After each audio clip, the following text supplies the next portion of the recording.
Good Thursday morning to you. Hello, hello.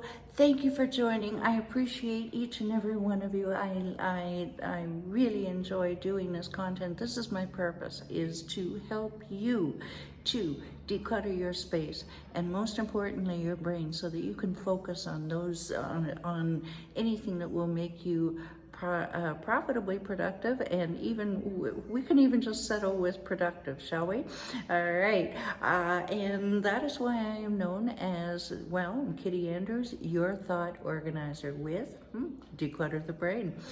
This week, I want to jump right into the content because I want to make sure that you've really got it so far. We are talking about Rightsizing 101. Yes, moving, nobody likes it. No matter what age group you're in, it's a drag, it's an upheaval, it's a transition. And the more stuff, frankly, many of us, the older you get, between 20 and 40, all of a sudden, holy cow, where did all this stuff come from? Yeah, I thought I was a minimalist, and so did I, until I moved a couple months ago, ladies and gentlemen. Oi, oi, oi.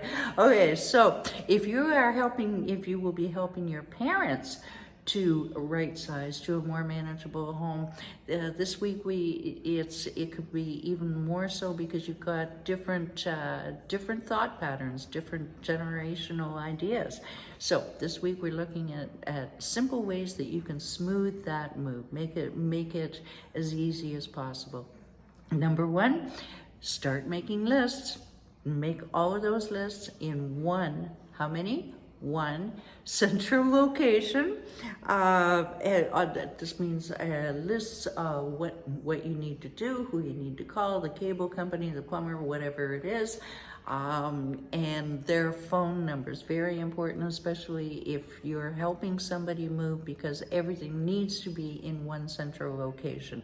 No, not at yeah, I know your dad, different pieces of paper everywhere. Don't do that to yourself. One book. And set a target date, work backwards from that target date. And just want to share with you again this list that I did for my father when he moved a few years ago, and it's color coded, it's simple. You can do this with pen and paper if you want.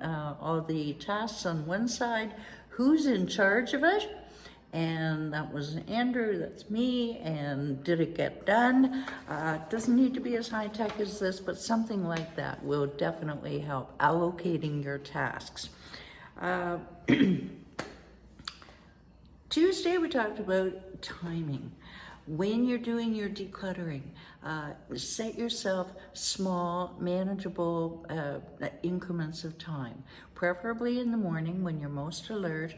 Just schedule, an hour in the morning every day. Makes it more of a job and less of a chore that, oh yeah, I guess I'm gonna get to it. Now, if you're saying, Kitti, I'm not that structured, well, I think you're probably more structured than you think. Just try it for 1 or 2 days, see what happens. If you don't want to do it, it's a free country.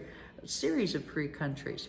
All right, now we're into the grunt work, the keep, maybe, and toss bags. Yes. Color code them. Green for garbage is what I prefer. Clear for donate, blue for donate and clear for keep. That's my way. You can try something your way, but I do suggest that because otherwise mistakes can get made. Valuable things can get thrown out. Yeah, that almost happened. Label as many things as you can, boxes, even you can label bags too, like these are sweaters. Well, I can see they're sweaters. Yes, but label what you can. It saves a lot of work when you're unpacking. I color code everything, so you can use color coding in that. Where are we at? Okay, good. Today, patience is a virtue. Yes, it is. You will want to keep more than you should. Certainly your parents will want to keep more than they should. So this is why for sure you want to take away those discards, the toss and the donate, so that they can look at the right away, so it makes space in the place. And also you can look at the remainder with fresh eyes. You and or your parents may be stubborn about the value of the stuff. Yeah, I know. The dining room table that cost $600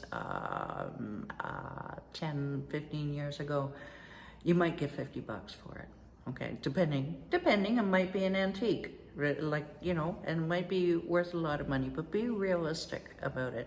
And also be realistic about what is actually going to get used in the new place.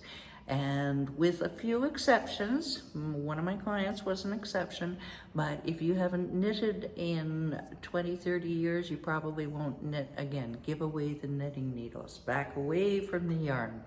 You really only need one set of daily dishes, unless you get bored really easy. Look at those kitchen gadgets like the pasta maker and say, am I ever going to use that? Look at the ratty linens that you have, okay? And ask yourself, would I notice when it's gone? Okay, tomorrow Michael, you ready for it? Gonna take a sentimental journey. See you tomorrow, ladies and gentlemen. Bye for now.